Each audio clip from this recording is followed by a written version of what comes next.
In House District 75, there are 168,000 constituents. But in 2014, the 2014 primary, only 3,998 people voted. So I'm really glad. I want to thank the Eastside Civic Association for hosting something like this, because the truth of the matter is we need more people involved in El Paso politics. We need more people voting. We need more people informed, because until that happens, we're never going to see the changes that all of us candidates say that we need to have for El Paso, for our state, and for our country. So I want to say thank you for being here, because the truth of the matter is we could all be having dinner. So I want to start with that. I got elected in 2012 to be your state representative in House District 75. For those of you who don't know where that is, that's Zaragoza, all the way to the county line. When I talk to other state reps, I call our district, our beautiful district, oh no, the micro to the macro of Texas. And if anybody wants to ask me what I mean by that, I'm more than happy to answer that question. I also wanted to talk a little bit about what the number one question I get asked is why I ran for office. If anyone wants to ask me that question, I am more than happy to answer that question too. All right, 9-minute questions. Go ahead. What has been your accomplishments in the time that you have served? Wow, that could be a dissertation. I got it in 2012. There are probably 3 things that I'm the most proud of. Number one is that this year I was very honored to serve on the Public Education Committee. Nobody from El Paso has been on that committee since 1979. That means that an issue that's very important to El Paso has been underrepresented by our needs and our voices. I worked at the Speaker's office during my first interim to make sure that I showed that I was knowledgeable, passionate, and hardworking in the areas of education. So when appointments time came and I asked for that appointment, I was appointed to the Public Education Committee. Since then, we've been able to file dozens of bills on education, pass education legislation, and continue to serve as a leader, specifically in the area of public school finance. The second thing he's very excited about education.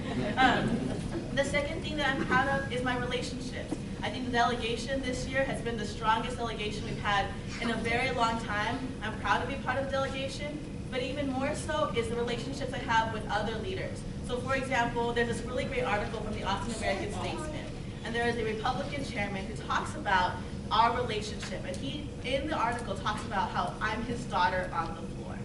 So even though people might not know me very well, we've connected over the 3 years, and I have these relationships that have therefore helped me advocate for things that we need in the district. Next question. I gave you chances, I gave you ideas. Go ahead. Mary, why are you running? Oh, thank you. There's 3 reasons, but I'm gonna boil it down to 1 because I think it really talks about what's happening in the legislative session. I'm finishing my PhD in education, and I love everything about the education world. But in 2011, the legislature did 3 things that really prompted me to decide to run for state rep. Because before that, I was teaching, I was finishing a PhD, I was really happy in the education world. The first thing they did is they cut $5.4 billion to our public schools. In a state like Texas, the second fastest growing state, where our classrooms are getting bigger, not smaller. The second thing they did was they implemented a very rigid and standardized testing regime that has really impacted our classroom learning and really forced teachers to teach to a test instead of teaching kids to love learning and intellectual curiosity. The third thing that happened was that we dramatically changed our textbooks to the SBOE, which I think you'll hear a little bit later. And these 3 things made me realize that as passionate as I am about education, if I decided to run to be that voice, to talk about those things that were happening before I got elected and to work to change that, and that's what I've devoted hours of time a day to. So thank you for asking that question. You got another question? If given the opportunity, what goals do you have for another trip? So we know that right now, our public school finance plan is under investigation with the Supreme Court. We know that court ruling is going to happen within the next year. We know we're going to address it in the next legislative session. One of my goals, and I think what's really important is in the legislature you have to establish both short-term and long-term goals. So my long-term goal has been to be a leader when it comes to public school finance on the floor. So what I've done is already started working in working groups, already started building coalitions. For example, I did a training with the Mexican American Legislative Caucus, of which I'm the treasurer of, on public school finance. So therefore, when my other colleagues have questions on public school finance, I'm their person. We did have a public school finance bill come this last session. It didn't get through the floor, but what I did is I drafted 18 amendments to that bill. And then I had a work group with all my legislative colleagues, and then we passed out the amendments.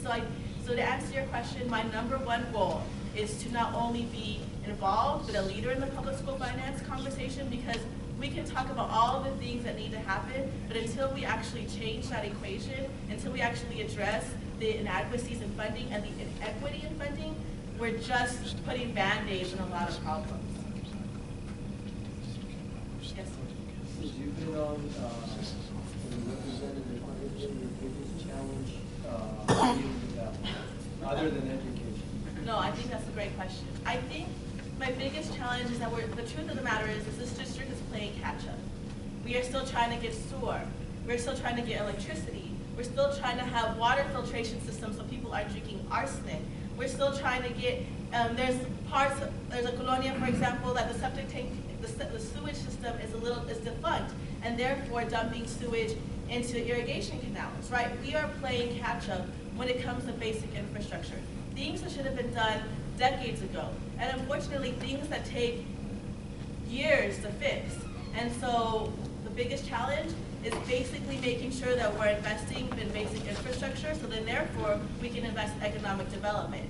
How do you build a business when you don't have, how do businesses feel encouraged to go out to the valley if they don't have sewer, if they're worried about flushing their toilet, if they don't have natural gas for stoves, if they're a restaurant, things like that. So that's my biggest challenge, is fighting for those things, working in the coalition's the cool part, but then the fact that it takes so long, it takes years, sometimes decades to get these things to happen.